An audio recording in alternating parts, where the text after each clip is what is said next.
Tonight's topic on our program of the resilient single mother, dealing with parenting skills and how to handle single motherhood, is the topic of conflict resolution.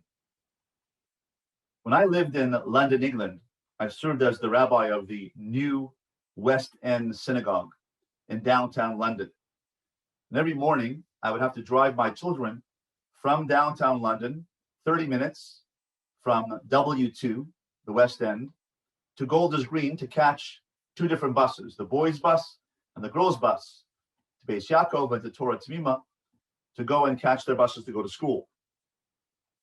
After I dropped them off at the buses, I dropped in for breakfast most mornings to the home of Dayan Chanoch Ehrentreu Shlita, who is the former Av Beis Din of the London Beis Din. I became very close with him, became a ben bayis by him, and a breakfast with him and his rebbitzin. And I would listen to and be mishamesh him in dealing with communal activities. Right now, Dayan Ehrentreu needs a refuah shlema. He has had a stroke, is not well, and in London we're davening for him. So please have him in your thoughts, Dayan Chanoch Ehrentreu, Chanoch ben Blima. So when I would listen to him, listening to communal disputes, and sometimes people came into him and I was there, and he would ask, since I was a rabbi, so I was allowed to sit in on some of the sessions. So he would ask the litigants, or the people who are coming to him for Eitzah, for Das Torah, he would say, okay, what is your view? And I would hear and listen to the view. What I would have done is immediately give an answer saying, well, that's right, that's wrong, that's ridiculous, that's correct, it makes sense. But he would say nothing after hearing the first person's view. And then he would turn to the other person and say, what's your view? And I was shocked, because I thought that as soon as you hear the opinion of the first person, you got your answer. Now, obviously, this is wrong, but I was so enlightened and so empowered by the fact that the Dayan would turn to the next person and say, what's your view? And then he would turn to the next person and say, well, what do you say about that? And what do you say about that? And we'd go back and forth. So an incredible technique that he used in judging a shaila, and in particular in conflict resolution, was listen to both parties. And slowly the two parties would have a discussion. He would guide the discussion and come to, in many cases, not all cases, but come to a resolution or a meeting of the minds. Now, this is a very important technique in psychology of listening to the other side, listening to their view, letting them hear that you hear them. Same thing with emotional support that we've been dealing with and talking about so far in all of our sessions, about giving emotional support, emotional understanding. And when we do that, that disarms the other person. And I've learned this as a professional mediator when I mediate disputes in families, where oftentimes the family, adult siblings, disagree about how to take care of aging parents. And we have a meeting in my office of 5 or 6 people, and we discuss the issues in terms of mediation. And people are very adamant about their position on how to take care of the aging parent. And I've learned that technique of going around the room, asking for opinions, asking for a dialogue to begin between the parties until they come to a resolution. So I facilitate a discussion which brings about each side hearing each other. And that's a technique I've learned in mediation. I do that with adult siblings. I do that in family counseling. I do not usually see a child by themselves. When parents say my child has ADHD, or my child has problems in motivation, my child's not doing well in school, my child's upset, my child's depressed, my child's anxious, I never see the child by themselves. I always see the child in context in the family. I see mother and father, or just mother, or one parent, but I never see the child by themselves. I don't think it's effective. It's maybe effective in some people's views that the child has someone to talk to. That is one benefit, but it doesn't really solve any issues, because you have 1 hour where the child talks to the person, confides in them. You're not really resolving anything. You're unburdening. The child's unburdening themselves. If that's a value in counseling, fine, that's a value. But my approach in counseling is conflict resolution, is coming up with solutions, coming up with answers. There is one benefit to counseling, that is just talking and letting a person vent and come up with their feelings and have someone understand them. That's a very important value in counseling. But my approach in counseling and family counseling and in conflict resolution, mediation, is have each party hear each other. And that's what I learned from Diane Ehrentreusch, Lita. And I think that it's very effective here as well in conflict resolution and dealing with our children, raising children, is listen to what they have to say. We usually go head to head with them, and we usually do not employ the technique of listening to what the other person has to say. Very, very powerful technique. It's not only a technique, it's a matter of emotional support, a matter of listening, a matter of validating, a matter of respecting, a matter of giving a person a sense of being understood. But besides that, it doesn't make sense to go head to head with a child and say, turn off the music, right? Stop doing that, because you're just going to get into conflict. That's the opposite of conflict resolution. You're talking about head to head conflict. And that applies in any kind of conflict. When you go my view, your view, and the people butt heads, you're not going to come to resolution. So one of the key techniques I learned from Diane Ehrentreusch was to let each side hear the other side, or for me to hear the other side, hear the other position.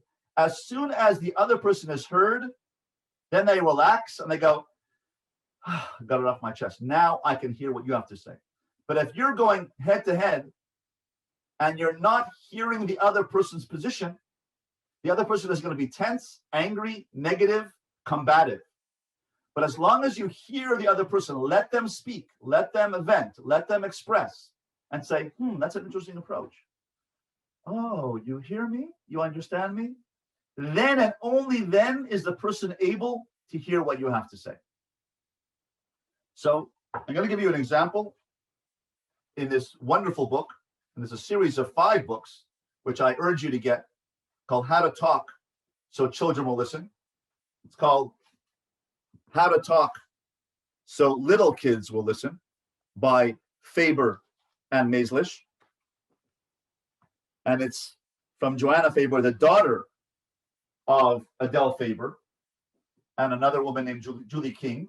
This is the next generation of these books. She talks about the idea that she goes into the room, turns down the music, and the child and her end up into a blow up. So the mother decided that she's going to go into the child's room and say, let's sit down on the bed and talk. And say, listen, we have a problem here. The music's too loud for me. It's not too loud for you. Tell me what you find instructive and helpful and enjoyable in this music. The child was shocked. You want to hear my point of view?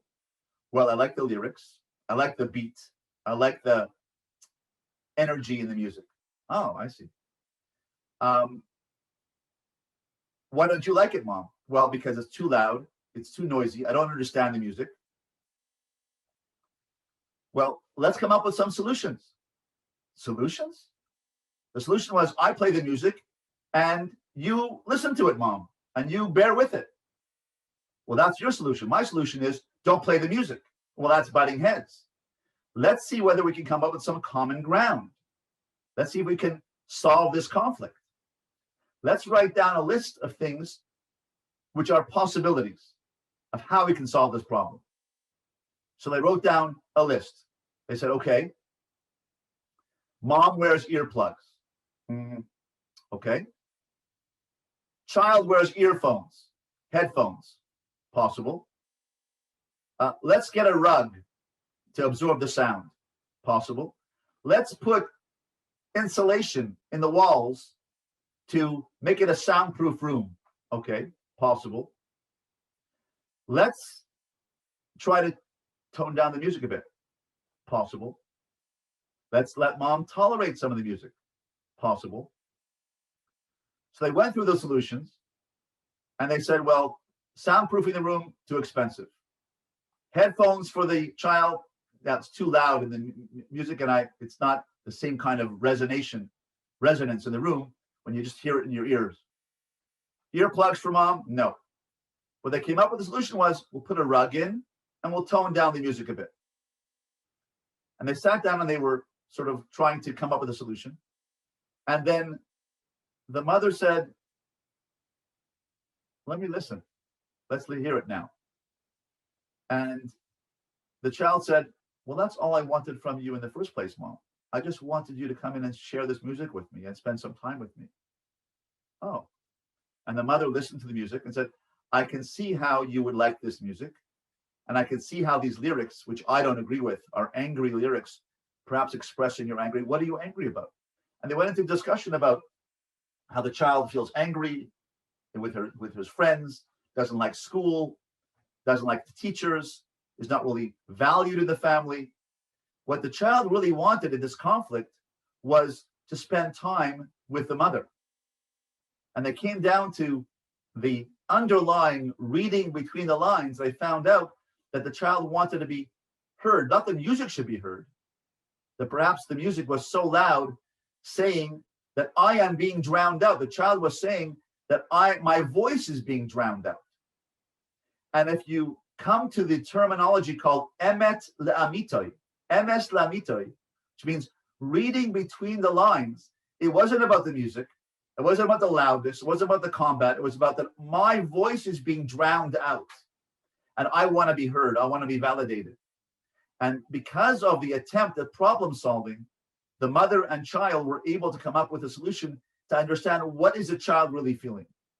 That's the underlying theme of what's going on in a conflict resolution. What is the bottom line? What's the tamsis? What's the bottom line of what the child or the other side or the parent is really missing, and how we can address that problem?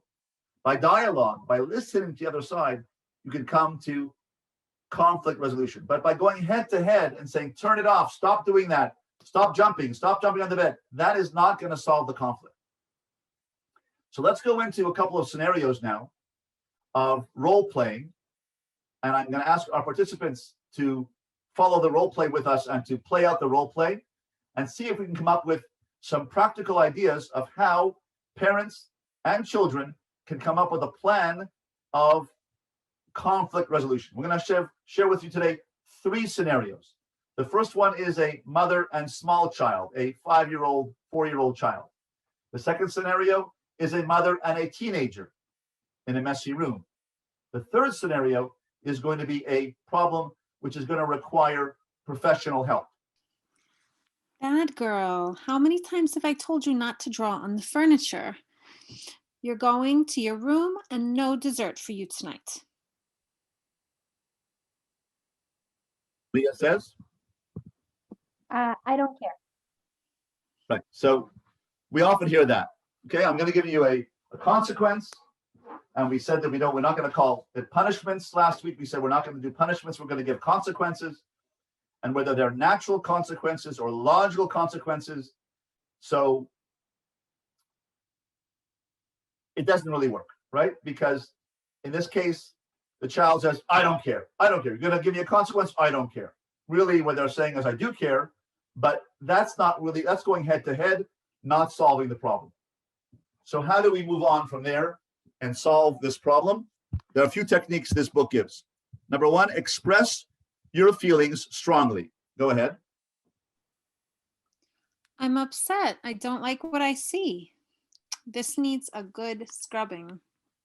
But now we're starting to draw the child in. So express your feelings and have the child use their self-esteem by trying to figure out a way that the child can be drawn into the problem solving by coming up with their own solution. Now you give them a choice. What are the choices? Go ahead. You can draw on paper or cardboard boxes. You decide. Now, here important, as we spoke about last week, is giving free will, reminding your child they have a choice. Now, you are the one who engineers the choices. The choices are cardboard or paper or on a box. So either choice you can live with, but you're still empowering the child to make their own choice. And here we see the child is starting to think. When you empower a child to allow them to think or allow them to make their own choice, that values and validates their self-esteem and gives them a sense of free will where they can decide. You're not hammering them, you're not insulting them, you're not destroying them, you're not squashing their self-esteem or their free will. You're giving them a choice. This is the beginning of empowering the child to be involved in the process of solving the problem. Now, if the child still writes on the wall, then you take a consequence, which is a natural consequence or a logical consequence of the situation, and the child is still writing on the wall, then what do? I'm putting the markers away for now. I see it's too tempting to use them on the furniture. So now we see that we're not saying you nasty girl, you bad girl. And this example a little earlier on, we said you're bad girl. Never, ever, ever destroy a child's character by saying you're a bad boy or a bad girl. We said that we have to make a differentiation between the person's value and the person's actions. You're not a bad girl, you're a good girl. What you're doing right now is inappropriate. What you're doing right now is writing on the furniture, and that's not acceptable. But you're a good girl, and it punished for a good girl like you to write on the furniture and give us an issue where we have to spend money cleaning it up or have a dirty couch or a ruined couch. It punished. It is not behooving of you. Such a good girl. We never say bad girl or bad boy. That's a very crossing a red line where we don't assassinate the character of the child. Bad girl, bad boy. I'm bad. I do something wrong and I'm bad. And that's why many, many children come out of childhood saying, I'm bad. I'm a bad person. I'm not good enough. Be very, very careful of how we relate and how we talk to our children. We do not say you're a bad girl or a bad boy. You say you're a good girl, but what you're doing right now is not acceptable. So we differentiate between the person and their actions. And here, the parent says, okay, doesn't say you're a nasty girl, you're a bad girl, you don't listen, you're chutzpahdik, you're selfish. We don't assassinate character. We just say, I'm putting away markers for you right now. It's too tempting to use them on the furniture. And that is a result, a consequence of your behavior. And therefore, just like last week, we talked about the child running around in the store, the grocery store, we say, well, you made a choice. Today, you're not going to be able to run around. Today, you're going to sit. I see you decided that you want to sit in the cart and you do not want to walk around anymore. That's a consequence. Or I see you decided you don't want to come with mommy today. Well, I didn't say that. Well, yes, you did. How did I do that? You think it, you figure it out. Well, the child said, well, because I was running around yesterday. Yes. I didn't listen to you. Yes, that's right. So you decided by your behavior that you don't want to come with me today. So the consequence is today you're not going. I didn't say you're nasty. I didn't say you're bad. I don't say that you're not listening. I don't say that you're a selfish, egotistical little brat. I didn't say that. All I just said is you decided not to come with me. I see by your actions you decided you want to stay home today. Fine.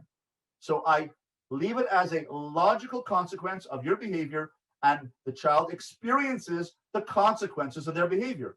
That teaches them responsibility. But we do not destroy character, assassinate character, insult the character, hurt the person's value, invalidate them by saying nasty words or name calling. That is not the proper way to parent. So now we try the third system. Well, the child didn't listen. Let's try problem solving.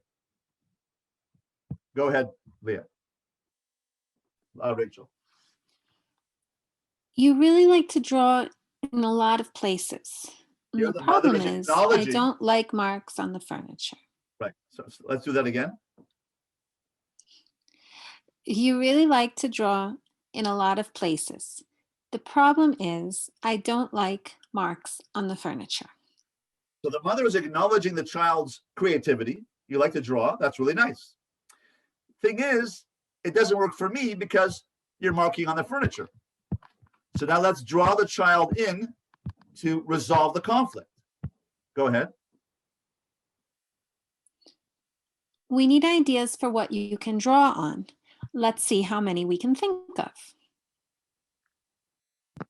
Paper, I guess. How about boxes? How about the baby? Draw on daddy, Oh, my shirt, the cat. Meow. so the child is getting a little bit out of hand, and the mother is redirecting and saying, what? How about butcher paper? What's that? It comes in a big roll and you can cover the whole wall of your room with it. And now you come up with a list of items that the child participated in. Now you're being validating of the child by saying the child came up with some ideas. Well, let's write them down, even if they're silly ideas. And what is the list? The list says paper, boxes, write on daddy, write on baby, write on my shirt, or on paper. So let's go through the list together and let's problem solve together. Go ahead, Rachel. Let's see what ideas we both like. I don't think the cat would like being drawn on, and I can't let you draw on the baby, but boxes and butcher paper sound good. Now you've got common ground here. You've got common ground, and you came to a solution. Teshuvah means to return to the right path. But nowhere in the teshuvah process, and teshuvah means to return, it does not mean repentance. Repentance has this thunderbolt and lightning connotation. Teshuvah means you missed the mark. The word hate in Judaism, hate does not mean sin. Sin is a King James version of the Bible's explanation of a hate. The word hate in Torah comes from the word lehachti, which means to miss the mark. A hate means you shoot a bow and arrow at the target, and you miss the mark. To hit the mark is called mitzvah. Mitzvah means tzavta. Tzavta, says the Zohar, means to connect. When you do a mitzvah, you are connected with Hashem. Hate means you are disconnected. There's no thunderbolts and lightning. There's no damnation. There's no gnashing of teeth. There's no terrible consequences. It's just distance. Mitzvah means connected. Hate means disconnected. That's what it means. Tshuva means I'm off the derech. I missed. Tshuva means return. Teshuva from the word lashuv, shav, return, reconnect. So when we do tshuva, we draw the child in the same way that Hashem tells us to do tshuva. And the Rambam says that there are 3 steps to tshuva in Hilchos Tshuva. What are they? Charata, which means I'm remorseful. I made a mistake. Vidui, I said I'm wrong. I admitted I'm wrong. And 3, Kabbalah ala asiv, to accept upon myself not to do it again. Those are the 3 dimensions that a mother draws a child in by saying, I'm not too happy about writing on the furniture. Child goes, oh. Screaming and yelling is going to get the child adamant, head to head. I express my feelings. I am really upset about drawing on the furniture. It seems to me we're going to do a little scrubbing over here. Want to help me with the scrubbing? No. Okay. Well, it's going to be hard for me to do this. So we're trying to encourage remorse, regret. Second, is it a good idea to write on furniture? No. Good. Vidui. Now problem solving. Let's write down things that you can write on. The baby. Okay. The shirt. Right. Okay. Paper. Oh, that's good. Cardboard. Right. Butcher paper. Okay. Let's see what kind of solutions that we can both live with. And we come up with a solution. So this process is akin to the process of tshuva. I made a mistake, remorse. I say I made a mistake, Yeah, it wasn't a good idea. Let's come up with a plan for the future, Kabbalah La'asid, by making a plan for the future. So that is in a mother-child situation of a little child. Let's move to the more adult situation where we have a teenager, and something which is a pet peeve of all of ours is a messy room. How do we handle a teenager not willing to clean up their space? Let's try this one over here. Okay, let's go working it out together. And a mother comes in and sees that the child's room is a hurricane. Go ahead, Rachel. Josh, I know it's your room, but I need to talk to you about the mess. What mess? Because he doesn't see it as a mess. He loves it, right? So the mother says what? Let's see. Invite him in. Let's see what he has to say. This is Diane Ehrentroy, right? What do you have to say? I would never have done this. I would have just said, what mess? What do you mean? What a chutzpah? What mess? Look at this mess. Look at this. Look at this. Look at this. I would never have done the following, but this is what Diane Ehrentroy does. What does the mom do? Go ahead. So the way your room looks doesn't bother you? Yeah, I'm not a clean freak. I have my own system. I know where everything is. Besides, where am I supposed to put things? My dresser is stuffed and so is my closet. So you hear the child says, the teenager says his point of view. Now, I am not a doormat. I'm not a shmata. I have my point of view. What's your point of view? So you need more room and I need more order. I don't like having to look at all of this. So don't look, close my door. The problem is I can't close out the smell of banana peels and tuna fish. I don't smell anything. Okay, so this is a little bit off the charts, but the child is now speaking. Now you have dialogue. Now you've engaged the child. Now the person is talking. No more adamance. No more backup. No more don't talk to me, slamming doors, screaming, yelling. Now we have dialogue. Now mom gets into the problem solving issue by brainstorming together. Go ahead, mom. So what bugs me doesn't bug you.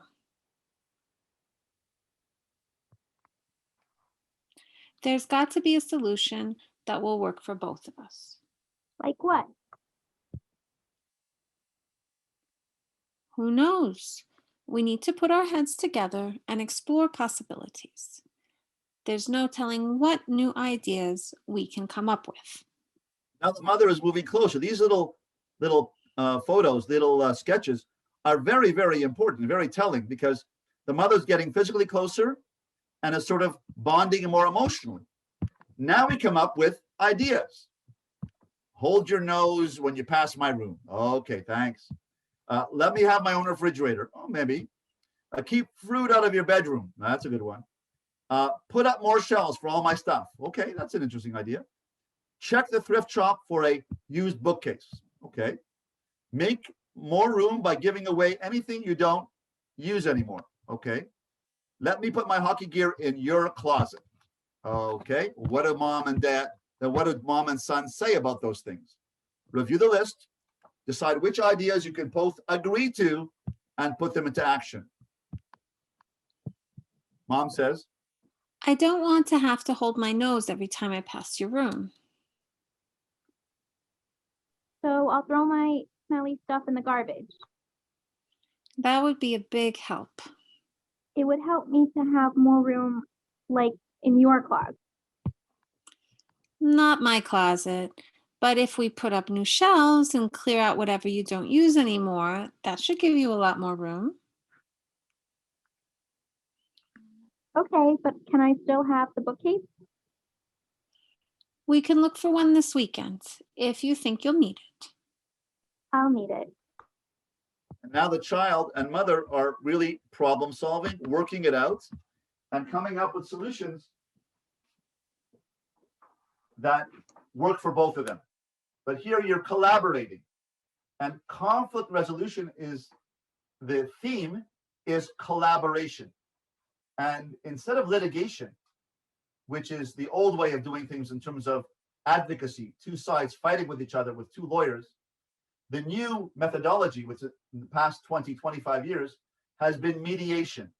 We have a mediator, not an adversarial process. You have lawyers involved, but you have mediators who try to come to a common ground. What is the area where we do agree, and we build from there? And we can discuss and we can argue about what we don't agree upon, but let's see where we do agree. And that's where you do agree that I need space, you need space. I can't have the smell, and you need more space, or you need more shelf space. Okay, so we can come to narrowing down of the issues. And this is called alternative dispute resolution, ADR. Alternative dispute resolution is the new methodology for litigation. And much of litigation is going that direction, into mediation, into arbitration, into conflict resolution via alternative dispute resolution. And that is the way to the future. And my experience has been that people think that when they have lawyers, they're going to get a better deal because my lawyer is a shark. At the end of the day, the judge is the mediator. And most of the time, you end up with exactly the same thing in terms of compromise that you would have had with the mediator, only you saved $100,000. So I'm a big proponent of mediation. I myself am a mediator, a family mediator, and that's the way to go. Because when you go to lawyers or you have two parties who are hitting heads, you're going to get hurt.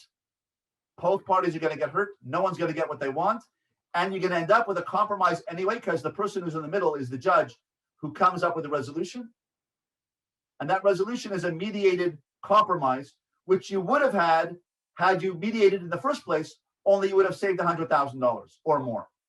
And a lot of aggravation, a lot of pain, and a lot of stress and anxiety. So the way to solve this is by mediating in the first place. And we can mediate with our own children by saying, let's come up the common ground. Let's come up with an alternative to dispute, an alternative to screaming and yelling, an alternative to demands, and let's see where is the common ground. This is conflict resolution. The last area, the third area, which I want to bring up tonight, and that is an example of when a child is not healthy. When a child is not acting in a healthy manner.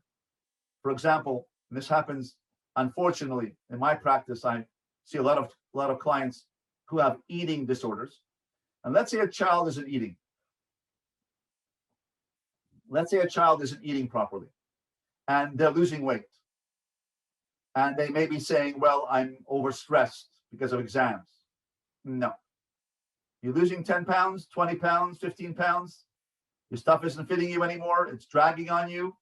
What's going on? Nothing. Leave me alone. This area is not a time for negotiation. This is a time to call a professional and to call a doctor. If you see a child who is not eating properly, who is not sleeping properly, who is overly anxious, getting irritable, you see a change in behavior, this is not a time to negotiate. This is a time to say to the child, we're making an appointment. I'm not going. Yes, you're going to go. We have to discuss this. I'm your parent. I'm taking care of you. I love you, and I want to look after you, and I see that things are not going in the right direction. And either you get the child's teacher or Rebbe to speak to him or her, or a mentor or counselor in school or principal of the school. And if that doesn't work and they won't go, then you make an appointment, and dragging and screaming, you bring the child to the doctor and get professional help. So here's where you have to pull rank and say, I'm sorry, this is not acceptable, and you're my child, and whether you like it or not, we're going to the doctor. So this is an area where this conflict has to be accepted. You have to accept that kind of conflict, and you have to bear it, and you have to say, I am going to solve this problem. You're going to come with me to the doctor. If you don't go, we're going to get someone to take you there, right? So, or you call Hatzalah, and if the child is not eating and is really endangering themselves, call Hatzalah. The child will bring, and the child will be mad at you, but at the end of the day, the child needs help. So where a child needs help, whether it's an eating disorder or whether the child is being irritable or screaming and yelling or is changing their behavior, if behavior changes drastically over a period of weeks and you're trying to resolve it, but it can't be resolved, then I urge you to take steps to bring the child to a professional, whether it's a psychologist, a psychiatrist, a medical doctor. Most of the time, it starts with a medical doctor. Bring the child to the general practitioner of that child and say, we've got a problem here. The child's not eating right. The child is depressed. The child says, I want to hurt myself. The child says, life's not worth living. You need to be able to say, have the guts and the strength and the courage to say, this is wrong. This is a problem. And I'm going to take my child for medical help for mental health help, professional help. And that's something where that is not a conflict where you can allow to continue to fester. That's where you have to step up to the plate and you have to say, I'm going to take care of this issue. So these are three scenarios of how we can come to resolution of conflict. The first two is dialogue. The last one is you have to pull rank and say, I'm in charge here and I'm going to take this child and make sure the child is looked after. So that's empowering parents to take care of their children.